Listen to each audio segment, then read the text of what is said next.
ನನ್ನ ಸಂಬಂಧಿ ಮೊದಲು FL77 ಖರೀದಿಸಿ ಗುಲಾಬಿ ಗಿಡಗಳಿಗೆ ಬಳಸಿದರು ಮತ್ತು ಅದು ಚೆನ್ನಾಗಿ ಕೆಲಸ ಮಾಡುತ್ತದೆ ಎಂದು ಹೇಳಿದರು.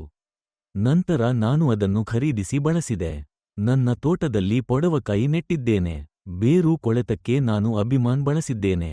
ನಂತರ ಹೂವು ಮೊಳಕೆಯೊಡೆಯುವುದನ್ನು ಮತ್ತು ಹೂವು ಉದುರುವುದನ್ನು ತಡೆಯಲು FL77 ಸ್ಪ್ರೇ ಸಿಂಪಡಿಸಿದ್ದೇನೆ.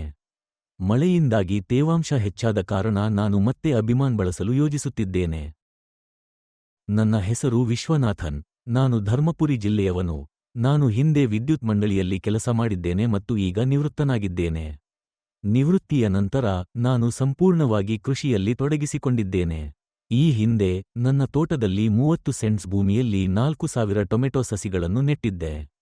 ಮೊದಲನೆಯದಾಗಿ ನನ್ನ ಸಂಬಂಧಿ ಗುಲಾಬಿ ಗಿಡಗಳಿಗೆ FL77 ಬಳಸುವುದಾಗಿ ಹೇಳಿದ್ದರು ಮತ್ತು ಉತ್ತಮ ಫಲಿತಾಂಶಗಳನ್ನು ಪಡೆದರು. ಅದರ ಆಧಾರದ ಮೇಲೆ ನಾನು FL77 ಅನ್ನು ಸಹ ಬಳಸಲು ಪ್ರಾರಂಭಿಸಿದೆ. ನನಗೂ ಉತ್ತಮ ಇಳುವರಿ ಸಿಕ್ಕಿತು. 4000 ಟೊಮೆಟೊ ಗಿಡಗಳಿಂದ ಒಟ್ಟು 6 ಟನ್ ಟೊಮೆಟೊ ಇಳುವರಿಯನ್ನು ಪಡೆಯಲಾಯಿತು. ಒಂದು ಟೊಮೆಟೊ 100 ರಿಂದ 110 ಗ್ರಾಂ ತೂಕವಿತ್ತು. ಪ್ರಸ್ತುತ ನಾನು 40 ಸೆಂಟ್ಸ್ ಭೂಮಿಯಲ್ಲಿ ಪೋಡವಕಾಯಿ, ಹಾವಿನ ಸೋರೆಕಾಯಿಯನ್ನು ನೆಟ್ಟಿದ್ದೇನೆ. ಈಗ 90 ದಿನಗಳಾಗಿವೆ. ಆರಂಭದಲ್ಲಿ ಗಿಡಗಳಿಗೆ ಬೇರು ಕೊಳೆತ ಸಮಸ್ಯೆ ಇದ್ದ ಕಾರಣ ನಾನು ಅಭಿಮಾನ್ ಬಳಸಿದೆ. ಪರಿಣಾಮವಾಗಿ ಬೇರು ಕೊಳೆತ ನಿಯಂತ್ರಣಕ್ಕೆ ಬಂದಿತು ಮತ್ತು ಚಿಗುರು, ಬಳ್ಳಿಯ ಬೆಳವಣಿಗೆ ಕೂಡ ಉತ್ತಮವಾಗಿದೆ.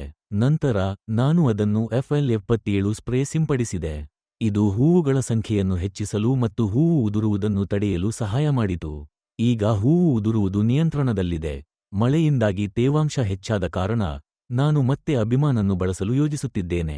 ಉತ್ತಮ ಗುಣಮಟ್ಟದ ಇಳುವರಿಯನ್ನು ಪಡೆಯಲು ನನಗೆ ಸಹಾಯ ಮಾಡಿದ್ದಕ್ಕಾಗಿ APKS ಆರ್ಗಾನಿಕ್ಸ್ಗೆ ನನ್ನ ಪ್ರಾಮಾಣಿಕ ಧನ್ಯವಾದಗಳು.